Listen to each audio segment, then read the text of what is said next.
Deixa eu só ligar aqui a imagem, só um pouquinho. Deixa eu fechar a câmera para vocês não ficarem me olhando, subindo aqui e registrar algo.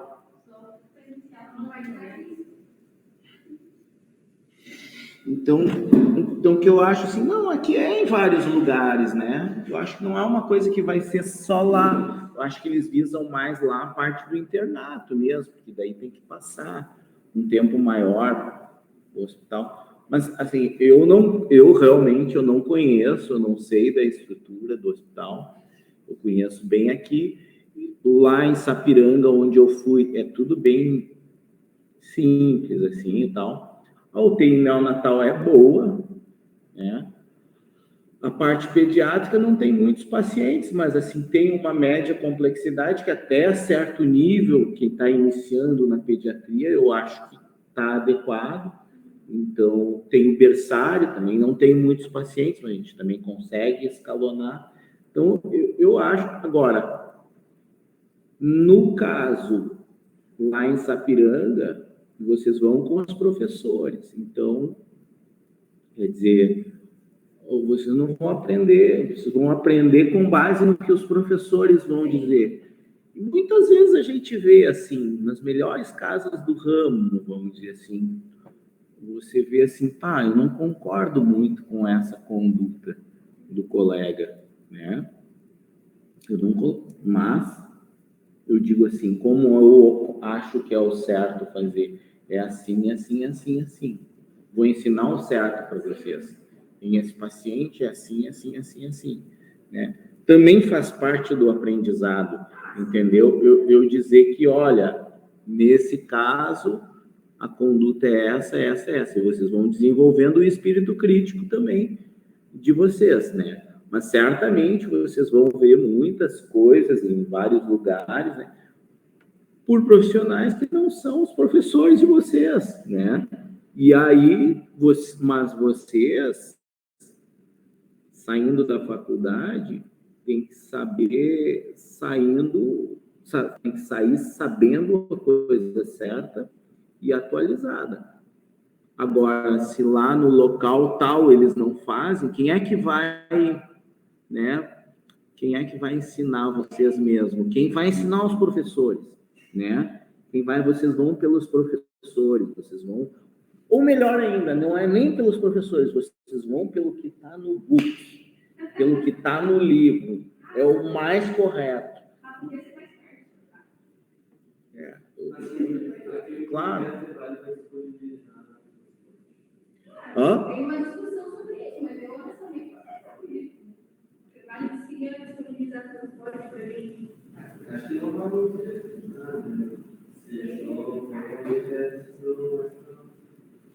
mas é. Vamos lá, Karina, por favor. Queres perguntar algo? Professor, tu vê o chat? Hã? Tu tá conseguindo ver o chat? Deixa eu ver aqui. Não, mas eu posso fazer a pergunta assim.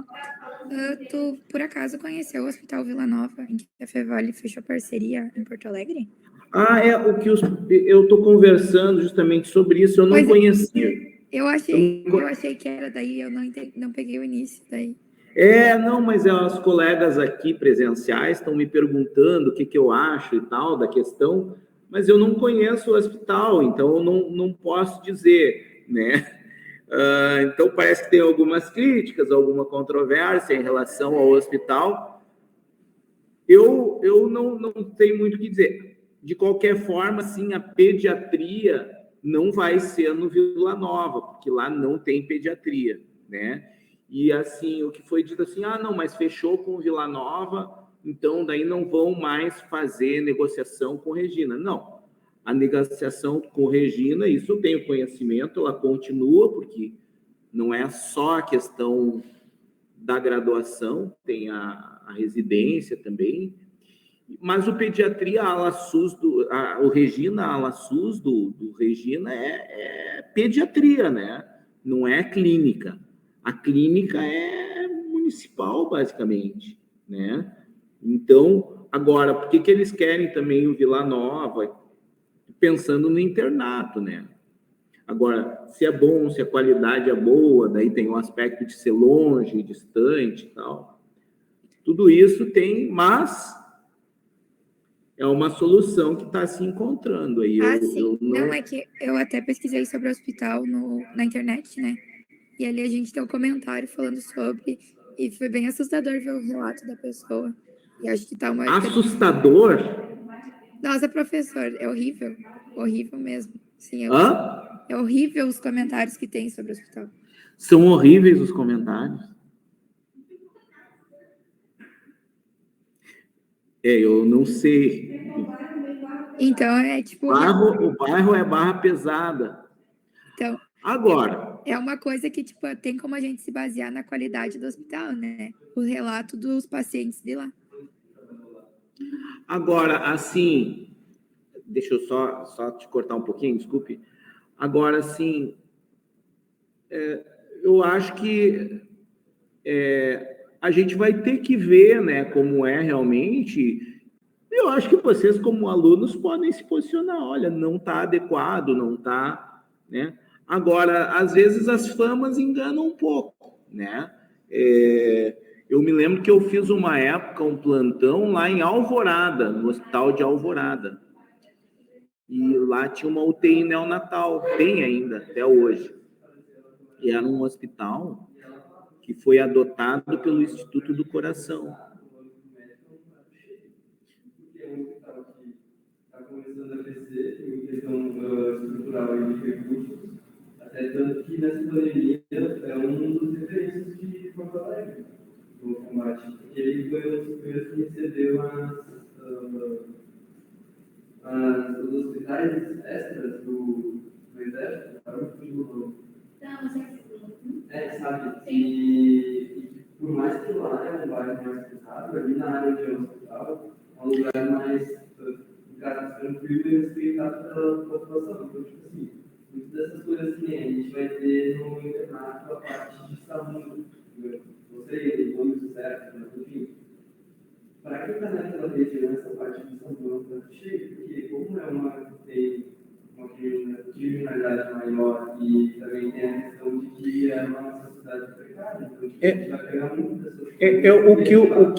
O que o colega está falando aqui, ele tem uma visão diferente, né? A Karina é contra o hospital. Não quero me alongar, senão nós vamos perder a aula de EPI, né? Mas só ele tem uma coisa que eu concordo, é um contraponto ao que se fala, a fama não é boa, acho que a gente tem que cuidar das famas.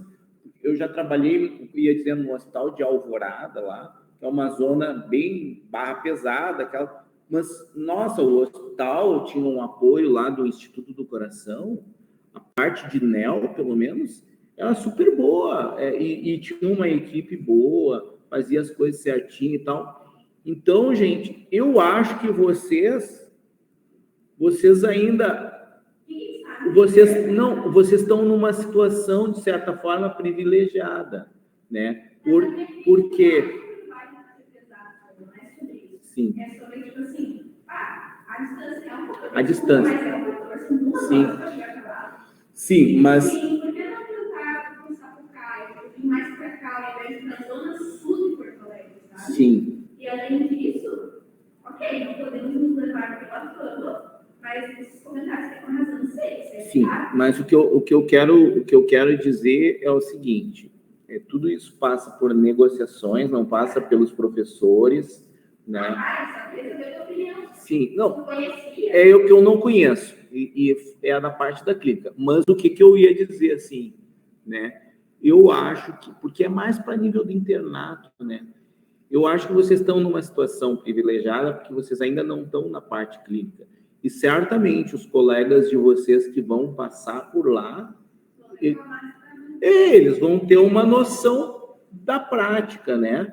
Porque, assim, é desejável que também seja um local que tenha os pacientes. Às vezes a gente tem, olha, ficando mais próximo, uma região boa, mas não contempla as necessidades de tu receber tantos alunos, né? Então, acho que essas não é um quebra-cabeça fácil, né? Então, eu acho que vocês têm essa possibilidade de aguardar para ver o que vai ser. Acho que a gente não...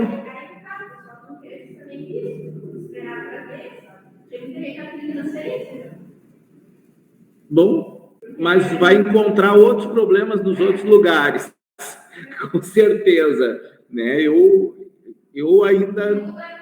ainda não vou transferir ninguém, eu vou... Ninguém sabe que tipo de profissional o médico vai precisar de forma. E daí, tipo, essa ideia de pensar que a gente vai fazer um internato num lugar que é meio assim, dá tipo uma falta de segurança, sabe? Sim, sim.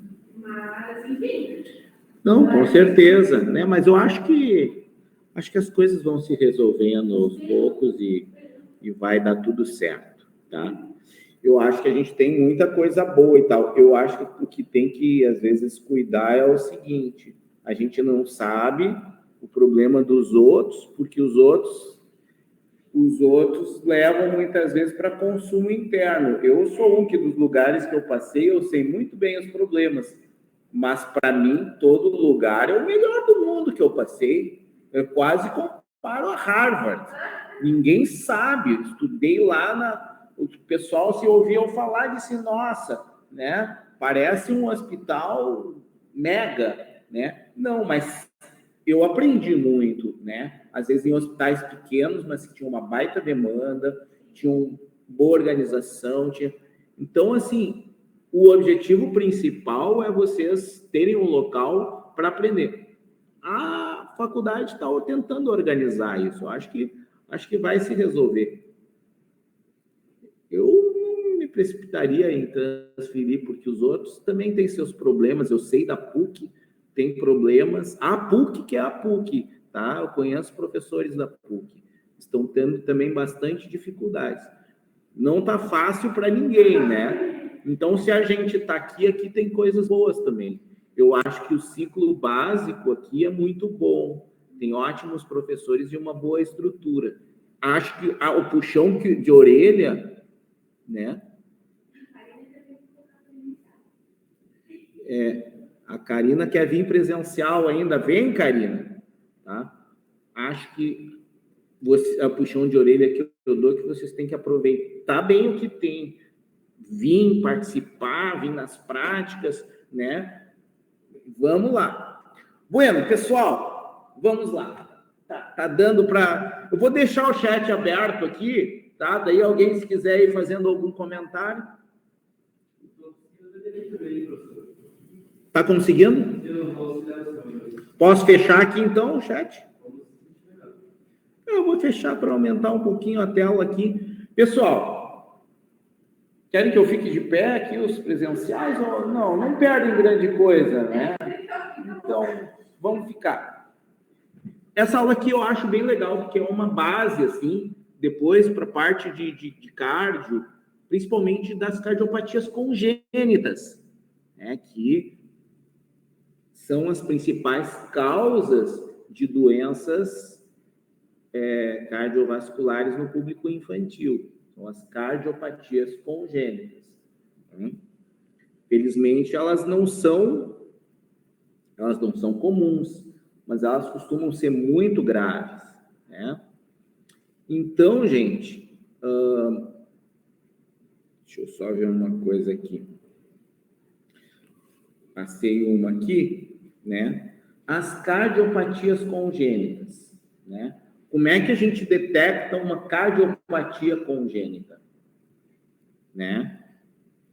A principal coisa que deveria ser, pelo menos sempre, é através de ecocardiografia fetal. Ultrassom, pois não? Hã? Tem.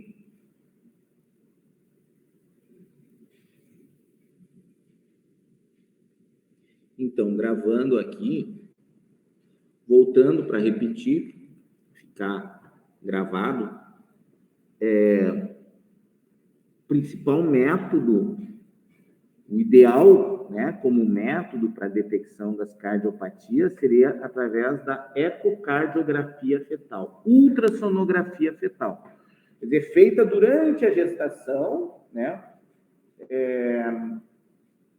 lá já no primeiro trimestre, seria o ideal que fosse feita, né? Para tanto, precisa um equipamento especial, né? Não é um aparelho de ultrassonografia normal, é um aparelho que mede fluxo sanguíneo, né? Consegue distinguir sangue arterial de venoso, né? Eles dizem lá, ecocardiografia com Doppler colorido. Então, consegue identificar. Além do equipamento, você precisa de um operador, de um médico que saiba, né? Então, essa, vamos dizer, aplicação da técnica ali é fácil, né? É uma ecografia, mas a interpretação não é fácil. A interpretação é para médico. A interpretação é para médico, não há um técnico qualquer que vai lá e vai fazer. E é um técnico com uma boa formação, um cardiologista, né, um pediatra que tenha feito um bom treinamento nisso, né? Quem sabe vocês, não é? Quem sabe vocês, essa área de imagem, né, é uma área bem interessante, e existe público. Por que seria importante identificar esses problemas já no período fetal? Porque, em se tratando especialmente de alguma cardiopatia mais complexa, o ideal é que essa criança nasça num local que tenha estrutura para dar o atendimento. E uma UTI neonatal básica, convencional, ela não tem a estrutura. Essa estrutura é uma estrutura de um hospital mais especializado em cardiologia. Exemplo, em Porto Alegre, o Instituto do Coração, né? A Santa Casa também tem um setor. Então, o ideal é que essa criança nasça já no local. Bom, isso na rede privada está amplamente disponível. Essa é a recomendação da Associação Brasileira de Ginecologia e Obstetrícia. Na rede pública, devido às limitações todas, não é tão acessível assim. Tem um número menor de equipamentos e de profissionais para essa aplicação. Bueno, pois não. Porque a saúde pública não vai conseguir suprir a necessidade, daí eles têm que pagar a rede privada, para atender. Não, na verdade, isso como é uma triagem, né? A maioria das pessoas acaba muitas vezes nem fazendo. Não tem, né? E não é um exame barato, né?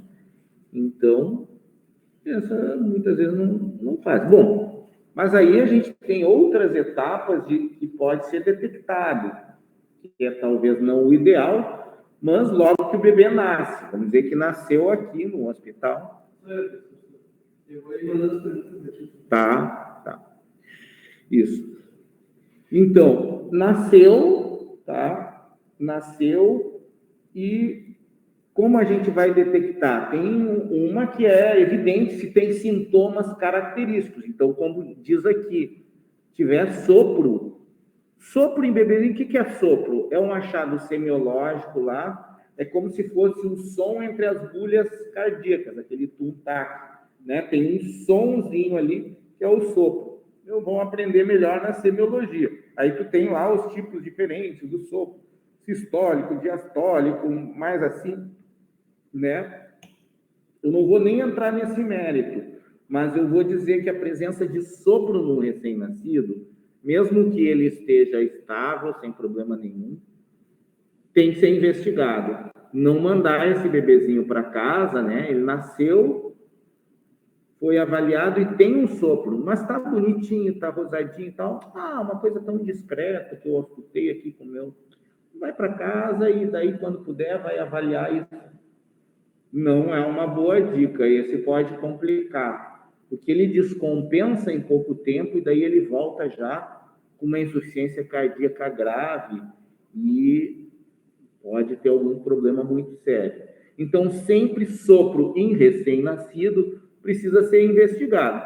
Tá, mas e se o hospital não tem a ecocardio? Aí o hospital de clínicas, por exemplo, né, o hospital de clínicas do Instituto do Coração, ele recebe, né, daí faz o contato, manda para lá Tem que fazer todo esse contato. Além do sopro, pode também apresentar cianose, que é a coloração mais arroxeada da pele. Cianose persistente, né? Não é tão comum em criança ficar roxinha assim. Eles até nascem um pouco roxinhos, mas logo eles vão ficando rosados. Se isso não acontece, se ele fica ainda um pouco cianótico, tem que avaliar, tem que fazer exames para tentar identificar o que está acontecendo. Bom, sinais clássicos de insuficiência cardíaca, daí tem outras coisas, aí tem hepatomegalia, pode ter edema pulmonar com dificuldade, né? Outra coisa, diminuição de pulsos femorais. Examinando o bebê, a gente palpa o pulso femoral. O pulso femoral, se ele está diminuído, ele pode ser indicativo de uma patologia específica, que é coarctação da aorta. Então, diminuição de pulsos femorais também é indicativo de fazer ecografia. Coarctação da aorta leva a um estreitamento da aorta, né? E aí diminui o fluxo sanguíneo para todo o corpinho do bebê. Bueno, existe hoje uma rotina, isso sim é feito em todos os hospitais, seja da rede pública ou privada, do teste do coraçãozinho. O teste do coraçãozinho, ele é feito com uma medida, não botei aqui, mas são medidas de saturação que se faz, de oxigenação, comparando pré e pós-ductal, né? Antes e depois do coraçãozinho, eles fazem um comparativo, né? E nesse comparativo, as duas saturações têm que dar iguais. É um aparelho simples que tem em toda a unidade, é essa de saturação ou o oxímetro de pulso. Então, hoje é uma rotina que os bebês entre 24 e 48 horas de vida façam esse teste. Porque se ele der alterado, ele é um teste de triagem, ele não define que a criança tenha cardiopatia. Mas daí tem que investigar. O que significa investigar? Fazer a ecocardio no próprio bebezinho. Bom, e também, né, não apenas podem haver manifestações no bebê, pode até algumas patologias se manifestarem muito tardiamente. Eu tive recentemente o caso de um colega meu que teve uma dessas cardiopatias já depois dos 50 anos. Não é que ele teve, ele já tinha, só que nunca tinha sido visto, né? Ele tinha uma comunicação interatrial e nunca tinha sido visto. Daí ele teve uma isquemia lá, foram ver, a origem era essa.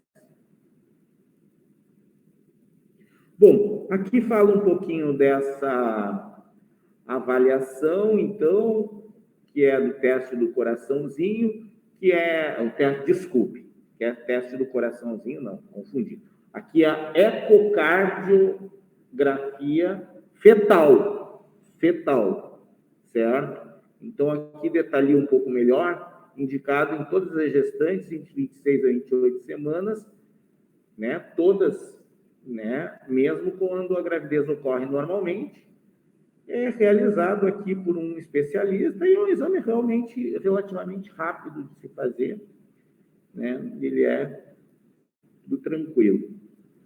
Bueno, falando do desenvolvimento do sistema cardiovascular. Aqui nesse slide tem uma espécie de briefing assim do início dessa formação. Então, já falei em outros momentos que é o primeiro sistema dos mais importantes a começar a funcionar entre 22 e 23 dias, certo? E a gente considera um sinal de gravidez, assim, definitivo, a possibilidade de auscultar os batimentos cardíacos. Com 6 semanas, aí 1 mês e meio, já é possível detectar esses batimentos, né? Bom, ele começa a funcionar lá no meio da 3ª semana, quando tem maiores exigências de oxigênio do embrião, né? E há necessidade de um método mais eficiente de captação de oxigênio, nutrientes, eliminando dióxido de carbono e principais produtos residuais, né? Ele se origina, né, de duas populações do mesoderma, né? Aquela folheto mais intermediário, né? Lá da notocorda, né?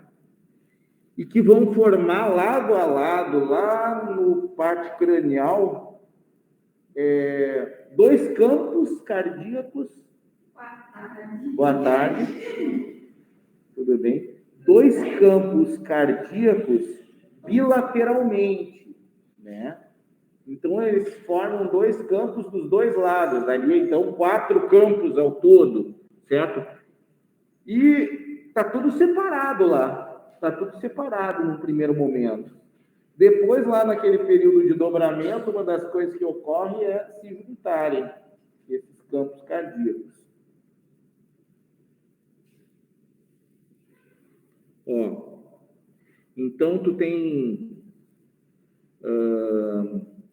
origens, né, de células cardíacas lá do próprio, né, dessa área aqui, né, junto à linha primitiva, né, tu tem origem, né, tu tem uma parte da origem dessas células, tá? E vai formar os campos cardíacos aqui, né, bilateralmente. Vai formar um primeiro campo e um segundo mais externamente aqui. Certo?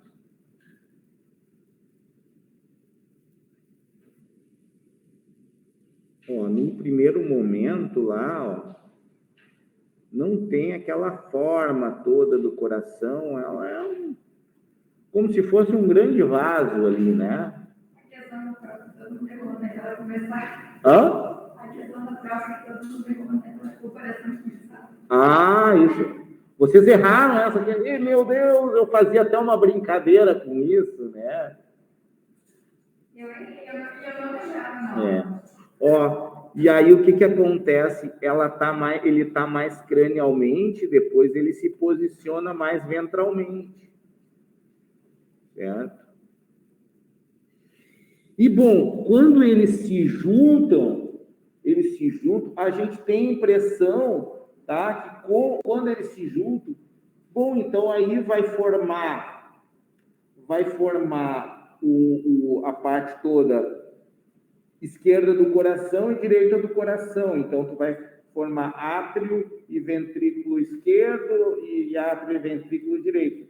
Mas, na verdade, não é isso que acontece. Para ver como é complexo, né? Eles se juntam e formam um tubo único. Ó, olha como é o tubinho aqui, ó. Né? Ele vai se juntando e vai formar um tubinho único. Tá? Eles vão se juntar aqui. Tá. Quer fechar ali para nós?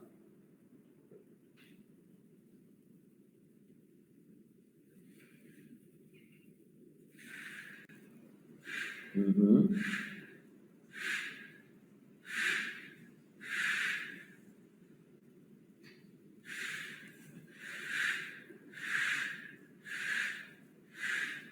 E vamos fechar aquela ali também, né?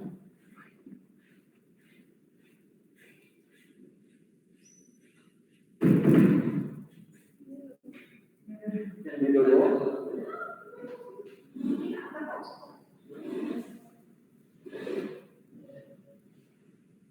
Então, olha só.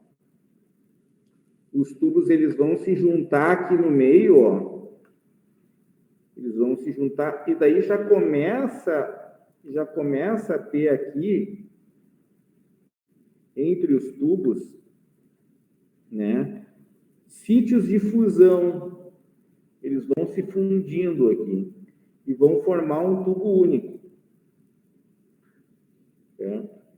Bom, a sensação que vocês tiveram que é um negócio meio complicado e vem de lá para cá e tal, pois é, isso mesmo, entende? É por isso que quando dá problema, você tem uma cardiopatia complexa, né? Quando tem uma cardiopatia, né, que envolve essas etapas iniciais da formação, você tem um problema que ele é bem complicado e que compromete o funcionamento bem severamente. E acontece com frequência, né? Não diria que é com frequência, mas mesmo não sendo com frequência, como é algo grave, é impactante, né, e causa um grande envolvimento. Mas conhece bastante casos. Tem um caso que aconteceu na minha cidade, que eu não sei o problema, certeza, mas eles tentaram tratar, vizinha bem Porto Alegre, eles tentaram tratar pela gestação inteira, ela nasceu e permaneceu com 2 dias, eu acho. Não conseguiu, Então, leva a problemas bem graves. Aí, na semana passada, também conheceu um menino lá, 10 anos, ele nasceu, teve problema no coração, e aconteceu. Então, bueno, falando assim do desenvolvimento das camadas do coração, tá? Se a gente quiser ir mais a fundo. Então, a gente vai ter a parte do pericárdio visceral, ou epicárdio, que deriva de células mesoteliais, né? Do seio venoso. Seio venoso eu vou mostrar depois a estrutura que é o seio venoso. Então, é algo que vai formando o pericárdio.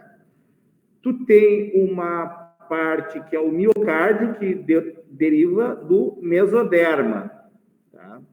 Do mesoderma esplâncnico ao redor da cavidade pericárdica, né?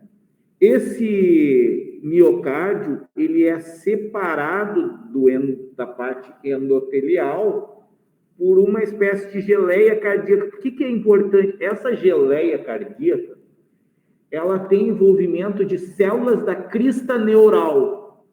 Lembram da crista neural que a gente falou lá no período da formação do tubo neural? Sempre quando tu tem a origem de células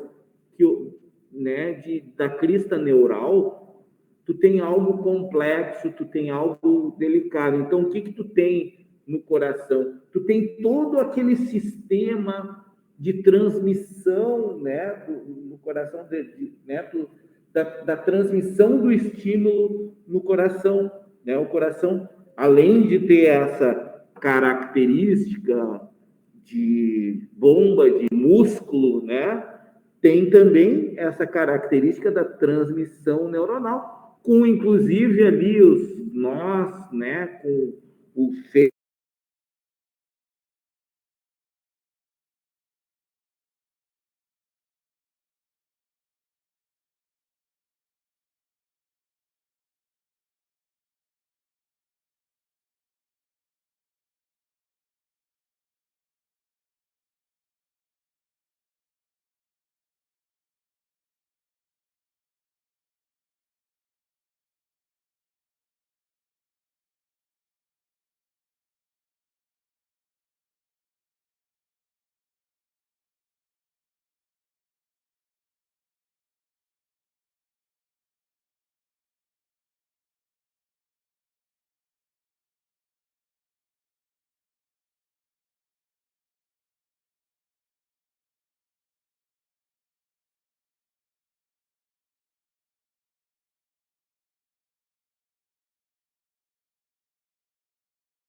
Pessoal, tivemos uma pane na internet aí da Fevale, né?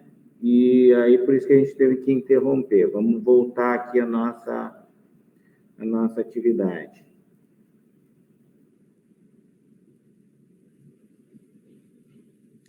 Então, falamos aqui das camadas todas, né? Eu disse onde a gente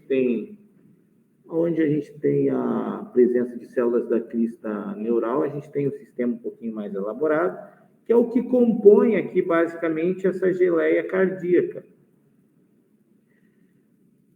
Aqui, de novo, a gente tem o processo de formação dos tubinhos que se unem centralmente e formam um tubo único,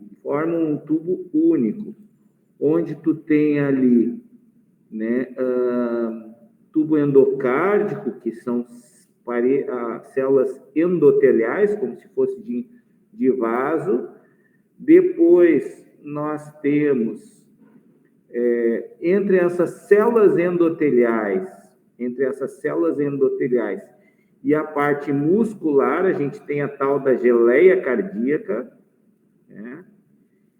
E depois, por último, né, a gente tem o epicárdio, né, que é, né, ou pericárdio visceral também, né?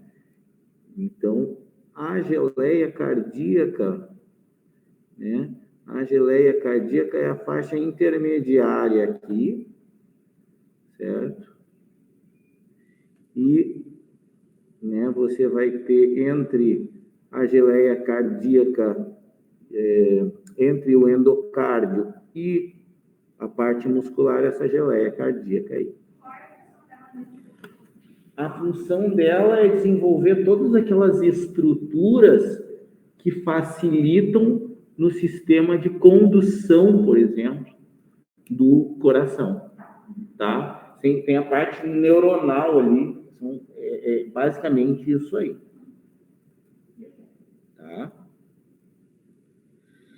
Bom, ela vai assumir aquela posição ventral, né? Tava lá na cabeça e vai para a posição ventral, isso a gente já falou.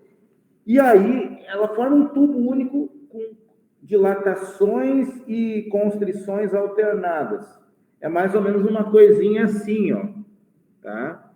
Onde tu tem o bulbo arterioso, um ventrículo primitivo, um átrio primitivo e o seio venoso, tá?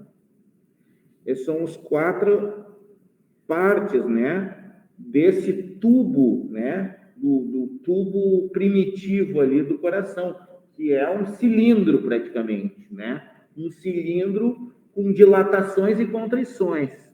E aqui estão quais são essas câmaras que vão, em última análise, formar essas dilatações do coração primitivo.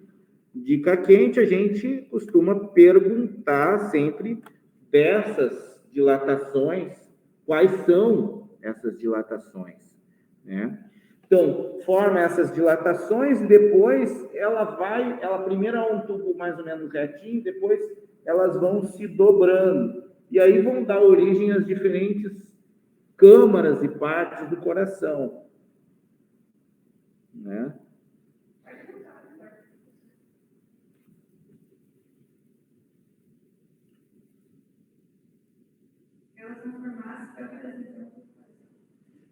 Elas vão formar partes do coração. Né? Algumas câmaras, sim, né? Mas elas não são direto, assim, como a gente pode imaginar. O ventrículo vai dar origem aos ventrículos, o átrio vai dar origem... É uma coisa meio complexa ali que eu vou mostrar para vocês.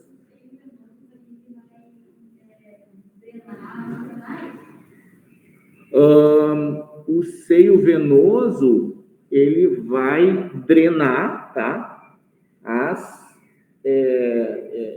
Ele vai drenar as veias coronárias, não artérias, entende? O seio venoso, ele vai drenar do sistema venoso. Eu vou mostrar. Tem uma coisa parecida que eu vou mostrar para vocês. Tem o seio venoso, né? Tu tem o seio coronário.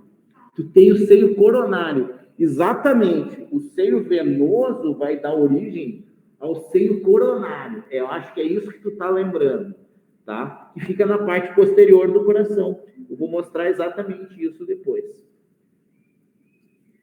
Então, aqui tem mais uma sequência mesmo, ó.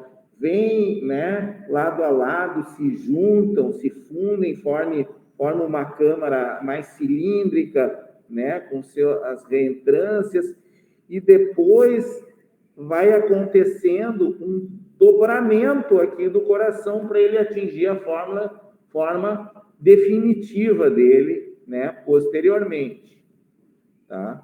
Aqui está esse processo de dobramento, com as diferentes áreas aqui, tá? Com as diferentes áreas, com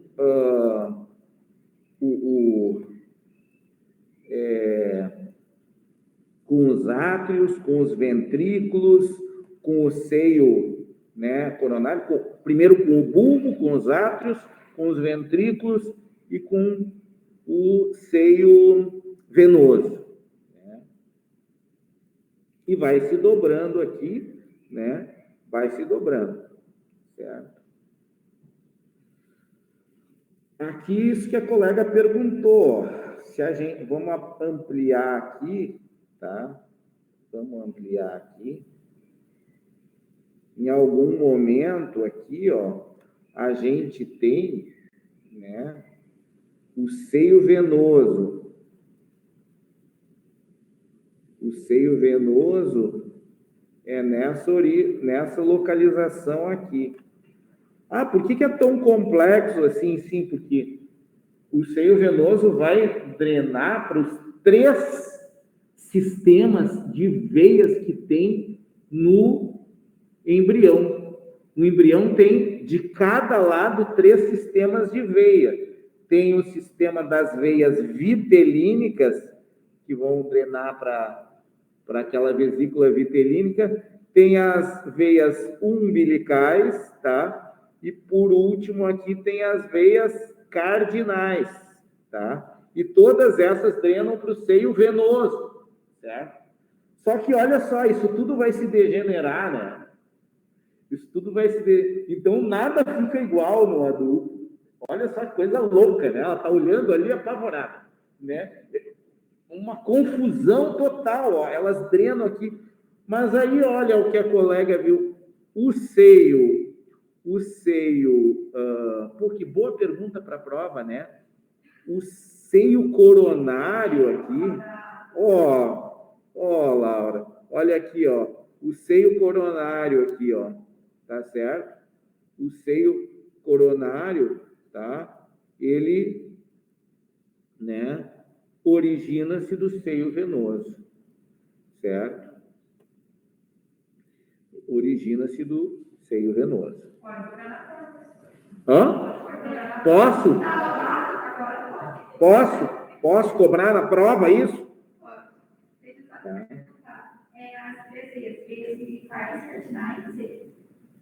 E cardinais. As cardinais são as mais externas.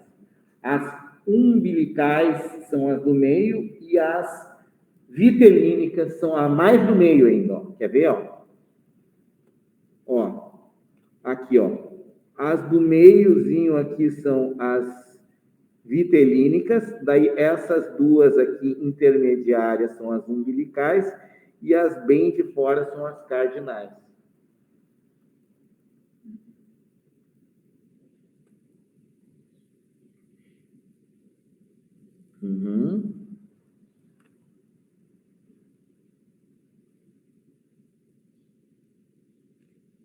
Ó, para complicar assim, ó, aqui tem linha direta, o que dá origem ao quê?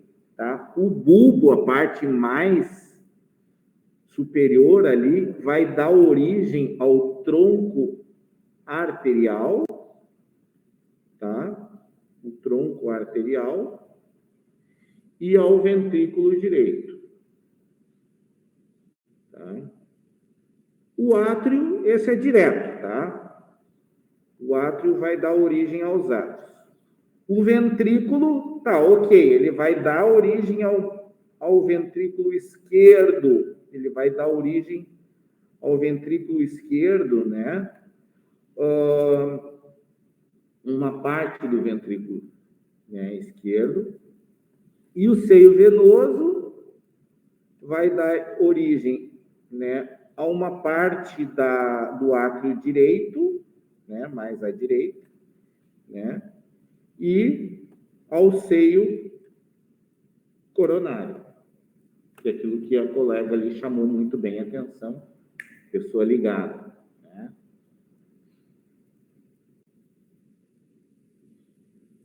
Já descolou uma questão da prova, né? O que dá aí se aprofundar no assunto antes da aula, né? Já vem com conhecimento, isso facilita muito, não é? Bom, aqui de novo, só para dizer que isso aí, claro, tem fatores genéticos que dominam esse processo.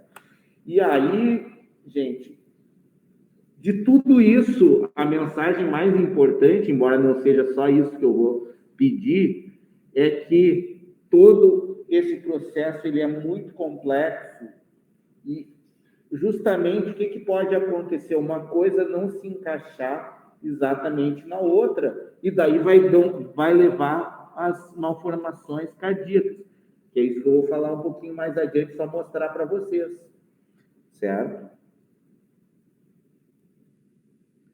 Bom, uma parte é essa toda das conexões dessa. A outra parte é a septação do coração primitivo, né? Por que eu gosto de falar na septação do coração primitivo? Porque a gente tem também algumas cardiopatias que têm a ver exatamente com essa septação. O que é a septação? Formação do septo interventricular, né? Separando os ventrículos. Formação do septo interatrial. Então, né? Aqui tem toda essa parte e tal, né? Primeiro é tudo um canal único, daí no meio do coração forma uma parte mais ali rígida, que são o coxim endocárdico, que é formado da fusão de dois coxins laterais, né? Bom, mas o que eu acho importante, tá? E de tudo isso, né, o ventrículo, tá, ele vai se fechar, ó, de uma formação do septo que vem lá a partir da crista mediana, vem nesse sentido, né?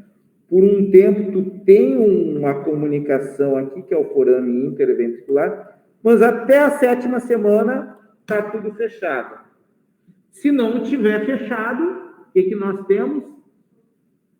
Sopro é a manifestação clínica, mas o sopro pode dizer respeito a outras cardiopatias também, mas nesse caso pode ter. Se tu não tem esse fechamento, tu tem uma doença que se chama comunicação interventricular, CIV, tá? E pasmem, essa é a cardiopatia congênita mais comum. É essa comunicação entre os ventrículos. Certo? Tem chance disso cair na prova? Preciso dizer alguma coisa?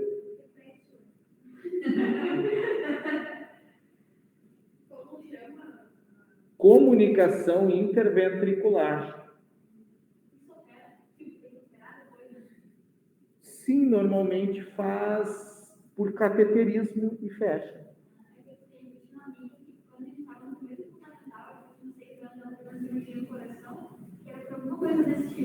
É possível, é possível. Na verdade, a gente tem essa comunicação, que é a mais comum entre os ventrículos, e aí tem também um outro probleminha que pode acontecer. É uma falha, né? Na verdade, falha na septação do ventrículo. Ele não fez o septo, ficou um buraquinho ali, né? Então, é a comunicação interventricular, certo? Tu pode também ter a septação, né? Tu tem a septação dos átrios. Ao contrário do que ocorre na dos ventrículos, essa aqui vai acontecer quando? Essa aqui ocorre ao nascimento, certo? Essa ocorre ao nascimento. Aí tem todo um processo complexo aqui, que tem a formação de um septum primo, né? Que depois vai ter um processo de degeneração nesse primeiro septo, e vai formar um forame, né? E depois um pouquinho do ladinho, vai formar um septum secundo, tá? E, na verdade, tem né, esse septum secundo, ele fica abertinho como se fosse uma porta. Ele fica aberto como se fosse uma porta, né? E aí, o que acontece? Deixa eu mostrar aqui, ó. No nascimento, o que acontece no nascimento? Os vasos do pulmão, eles estão fechados, né? Eles estão fechados. No nascimento, quando a criança chora pela primeira vez, começa a circular sangue nos vasos do pulmão. Aí diminui muito a pressão aqui desse lado do ventrículo direito. E aí a pressão que era maior do lado direito passa a ser menor, e há um fluxo da esquerda para a direita. Claro, a esquerda passa a ter uma pressão maior, até porque o ventrículo esquerdo é mais carregadão, né? E daí o que acontece? Essa diferença de pressão, ela empurra aqui, ó, ela empurra o septum primum sobre o forame aqui. Isso tudo ocorre ao nascimento. E daí o que tu tem aberto ali, ó, se fecha aqui.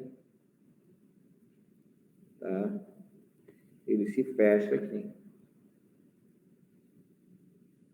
Isso ocorre ao nascimento ou poucas horas após o nascimento. Certo? Tá tudo abertinho ali durante esse período. Essa é a situação, né, usual. E se fica aberto? Se fica aberto, tu tem uma outra cardiopatia congênita muito comum, que se chama comunicação interatrial, né? Comunicação interatrial, né? Ou também chamada de forame oval patente. Forame oval patente. Posso perguntar isso na prova? Tem chance de eu perguntar isso na prova? Alguma coisa eu vou perguntar. Perguntei nos últimos 90 anos, não vou perguntar nessa próxima prova.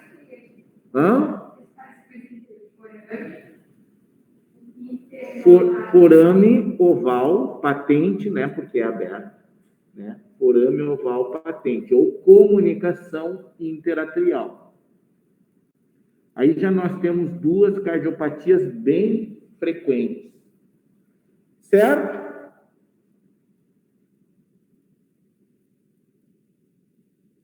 Ó, aqui a gente fala um pouquinho desses sistemas de veias que dentro do coração. A gente já falou um pouquinho de como funciona, né? E daí o que vai originar? Ó, as vitelinas vão dar as veias do sistema porta.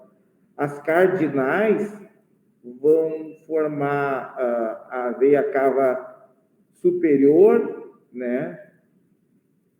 E que, na verdade,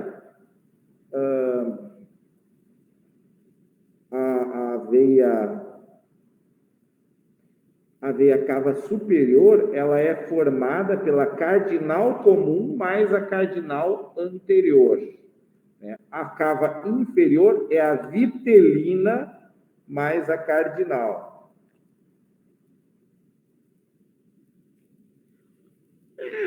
isso aí é meio decoreba, né? Se eu quiser ralar vocês, eu vou perguntar coisas assim, porque estão dentro lá do livro de Embry e é falado, mas daí vocês daqui a 5 dias não estão sabendo depois da prova. Então, eu não gosto de perguntar essas coisas, né? Mas eu acho que vocês têm que ter a ideia de que esses, né, do funcionamento geral das coisas. Bom, aqui é mais detalhado um pouco essa questão da formação, né, dessa comunicação interatrial.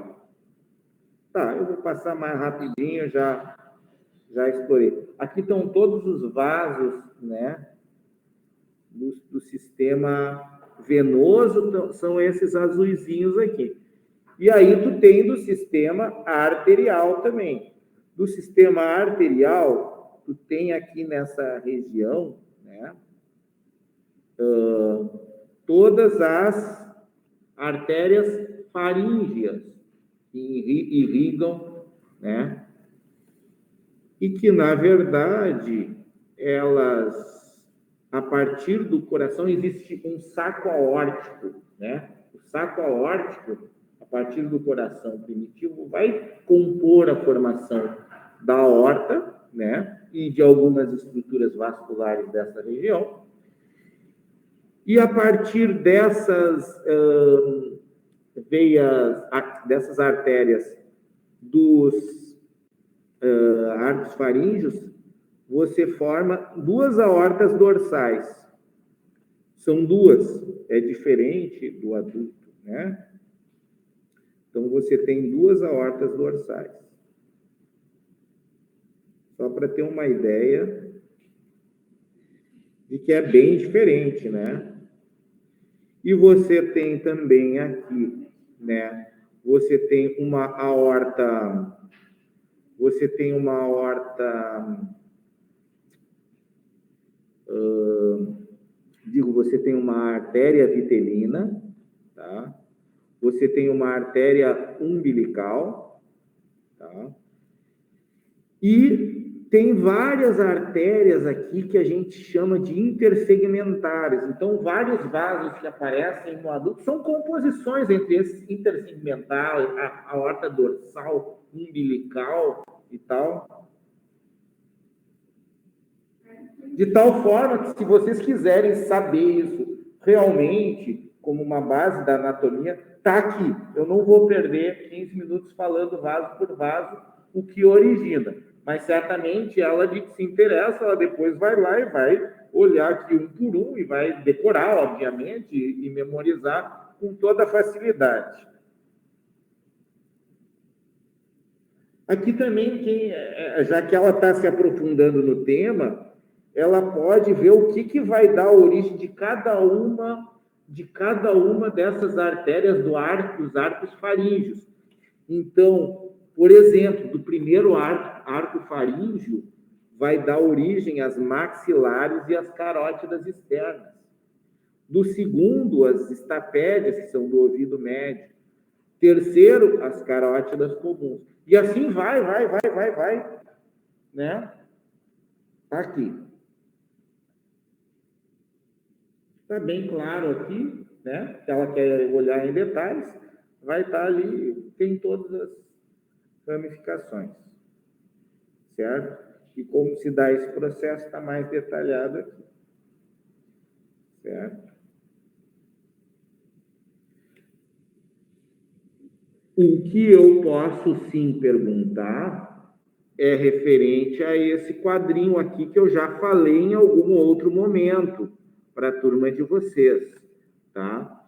O que a gente que vem sangue oxigenado da placenta aqui, tá? Pela veia umbilical, que vai se inserir aqui na cava inferior, certo?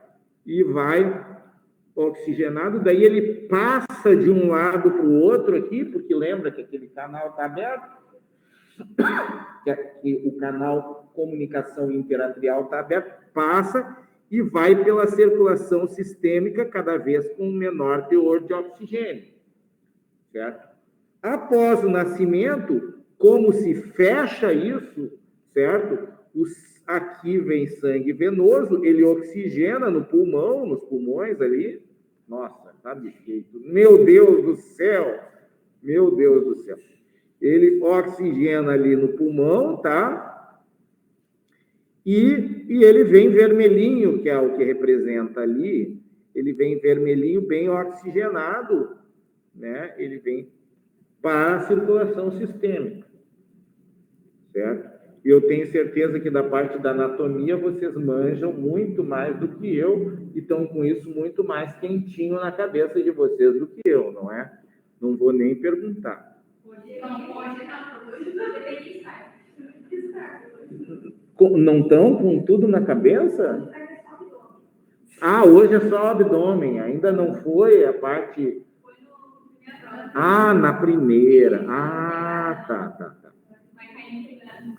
Cai na integrada. Então, período crítico para o desenvolvimento é do 20º ao 15º, né? São processos complexos, né? Levam a doenças cardíacas congênitas e tem envolvimento da epigenética, herança múltipla. Aqui tem a sequência e o percentual de todas as mais frequentes, ó. A mais comum é a CIV, tá? A segunda mais comum é a CIA, né? Mas a gente pode ter nos dois juntos, ó, às vezes o síndrome de Down tem tanto CIV quanto CIA junto, né?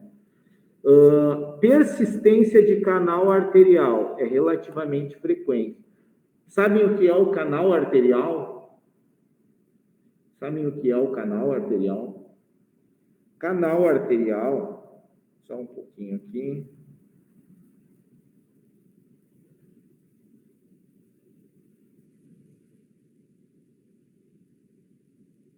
Ó, é um canal que liga aqui, ó, a aorta com o tronco da pulmonar, certo? É um canalzinho aqui, ó, que está aberto até as últimas semanas da idade, né? As últimas semanas de gestação, tá? E ele se fecha e no adulto é só um ligamento. Então é muito comum nos prematuros, quando o bebê nasce prematuro, esse canalzinho ainda está aberto. Canal arterial, também chamado, né, de ductus arterioso. É um ducto entre a aorta, tá? E a permanência desse aberto, né, leva a uma das cardiopatias mais frequentes, que é a PCA, persistência de canal arterial. Boa pergunta. Nos prematuros, tu pode usar uma medicação para isso. Sabe qual é a medicação? Ibuprofeno. Já ouviu falar de ibuprofeno? Tu toma isso? Meu Deus! Tu tá fechando, teu canal já tá fechado, tá tranquilo. Mas o seguinte, é exatamente o que se usa nos prematurinhos.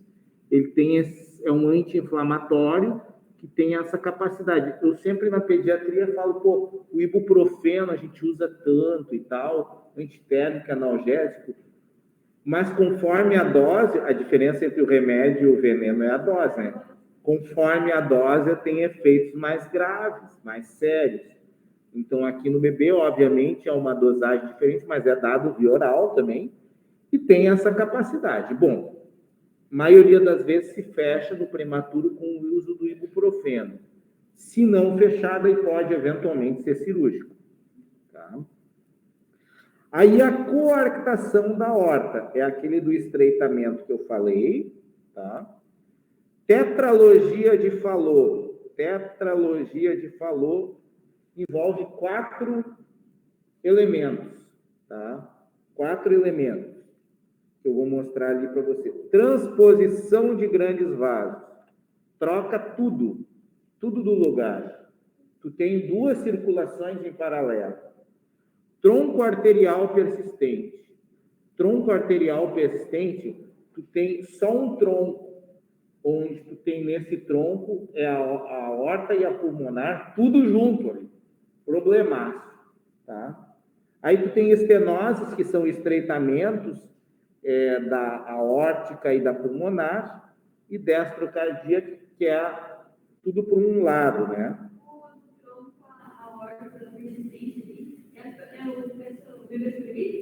Como é que é? Não sobrevivem muito tempo. Como é que vai ter um fluxo, né? O sangue, ele vem todo misturado. Então, tu não consegue estabelecer uma concentração de oxigênio adequada, porque sempre mistura o sangue arterial com o sangue venoso. Bom, são patologias cirúrgicas, né? São patologias, tem que fazer a correção cirúrgica disso aí, mas é bem difícil, né? Bem complicado. Ó, aqui tem a coartação da aorta, tá? Aqueles estreitamentos que podem ser em diferentes locais.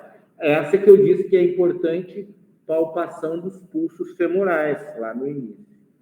E a correção é cirúrgica, bota uma prótese ali, ou faz mesmo aqui, né, uma anastomose, é cirúrgico. A tetralogia de Fallot, ela envolve 4 elementos, tá?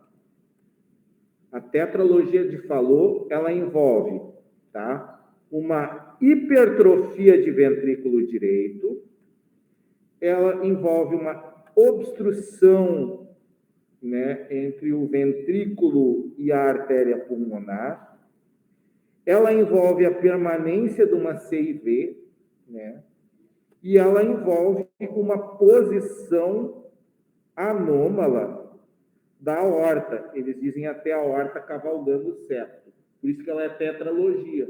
É uma das cardiopatias mais comuns. Então, gente, quando dá tudo errado daquelas coisas lá, daquelas conexões que eu expliquei lá no início, entende? Então, junta tudo isso, né? Dá vários problemas aí. Aqui tem mais especificamente, mais didaticamente, quais são os 4 elementos da tetralogia de Fallot, né? Aqui eu já falei do canal arterial persistente, né? Ductus arterioso. Transposição de grandes vasos. Transposição de grandes vasos é o seguinte: sai o sangue todo, né? Sai o sangue todo do coração direito para a circulação sistêmica, certo? Do lado direito vai para a circulação sistêmica. E do lado esquerdo, tá? Vai para a circulação pulmonar. É isso?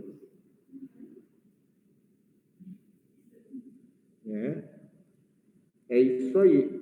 E daí estranho, né? Como é que tu vai oxigenar uma criatura dessa? Hã? Depois assistente, leva o pulmão, ele retorna oxigenado? Ele volta, ele volta, só é possível que esse criança sobreviva porque tem uma comunicação entre os átrios que faz com que misture o sangue. Só é possível. No momento que fecha essa comunicação, aí o paciente morre, certo? Não é oxigenado. Então, só é possível, né? Só é possível, né? Na verdade é assim, ó. Do ventrículo direito vai para a circulação do pulmão e do esquerdo para a sistêmica, tá? Então, assim, só é possível porque passa sangue de um lado para outro e que consegue levar esse sangue não com uma concentração adequada de oxigênio, uma concentração mais baixa. Não é tão efetiva, mas num primeiro momento garante a sobrevivência. Por isso que esse é um que ele tem que nascer lá no Instituto do Coração, por exemplo, para que eles façam logo uma atrioseptostomia, que é uma abertura no átrio para manter ele oxigenando, até que faça a cirurgia definitiva. Qual é a cirurgia definitiva? É tu fazer a troca disso aí.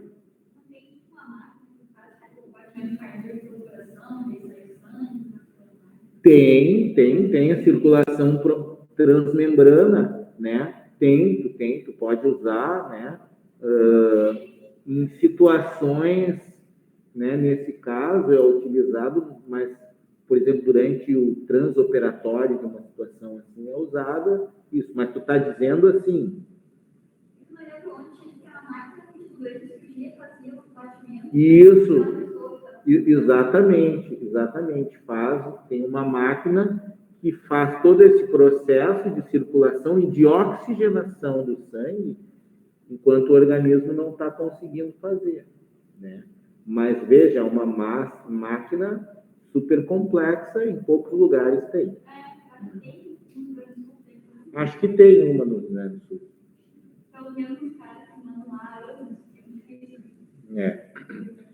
Então, o tronco arterial, aquele que falou, ó, que é um tronco único. Gente,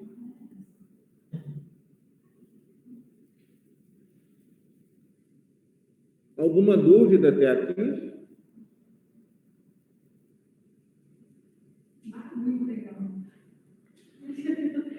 O que ela viu? Viu a máquina? Essa que tu quer comprar?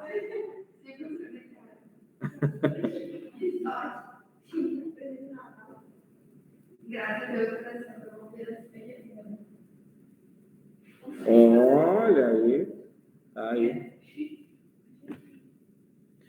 Pessoal, é caríssimo. Sabe quem fez um tratamento com um equipamento assim? Aquele artista que teve Covid, né? Acho que é o Paulo Gustavo. Isso, ele ficou tempo com esse tipo de equipamento. Bueno, eu quero completar mais alguma coisinha com vocês, né? Nós vamos ter depois mais uma aula depois da prova, né? Nós vamos ter mais... Na próxima sexta, vocês têm a prova integrada, tá?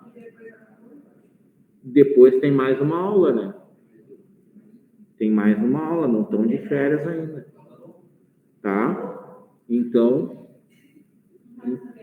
quem... né? Porque adiantou-se essa prova. Depois tem uma... Eu conto com vocês aqui ainda, né?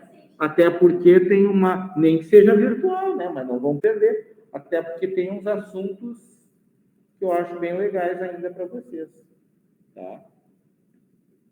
Aí nós podemos ficar por isso, então, hoje. Estão cansados, fizeram prova, né? Tá. Vamos ficar por isso. Eu vou dar um assunto só hoje e deixo os restantes, então, para a prova de vocês, da nossa parte, cai até aqui. Tá bom? A gente ainda depois tem... Só caso clínico, da minha parte, vai ser só caso clínico. Tá. Caso clínico bem comum, né? Aproveita que foi falado hoje, está mais fresco. Sim. Com certeza, em relação à aula de hoje, vão ter uns casos clínicos, né? Quem participou da aula, que foram 1, 2, 3, 4, mais 14, 18 pessoas. O pessoal estava cansado mesmo, né? Bueno, se for para os book depois, vai ser difícil, assim, ler e entender bem essas coisas, assim, né? É a típica coisa que a aula ajuda bastante quem presta atenção. Que bom que vocês vieram. Certo, pessoal? Vocês aqui vão bem, né? Vocês vão bem sempre. Hã? Certo? Não, de nada. É isso. Quem prestou atenção na aula, vai bem.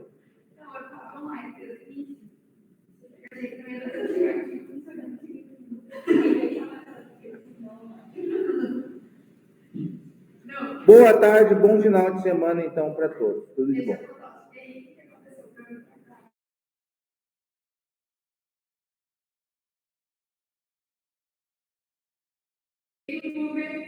Tchau, tchau.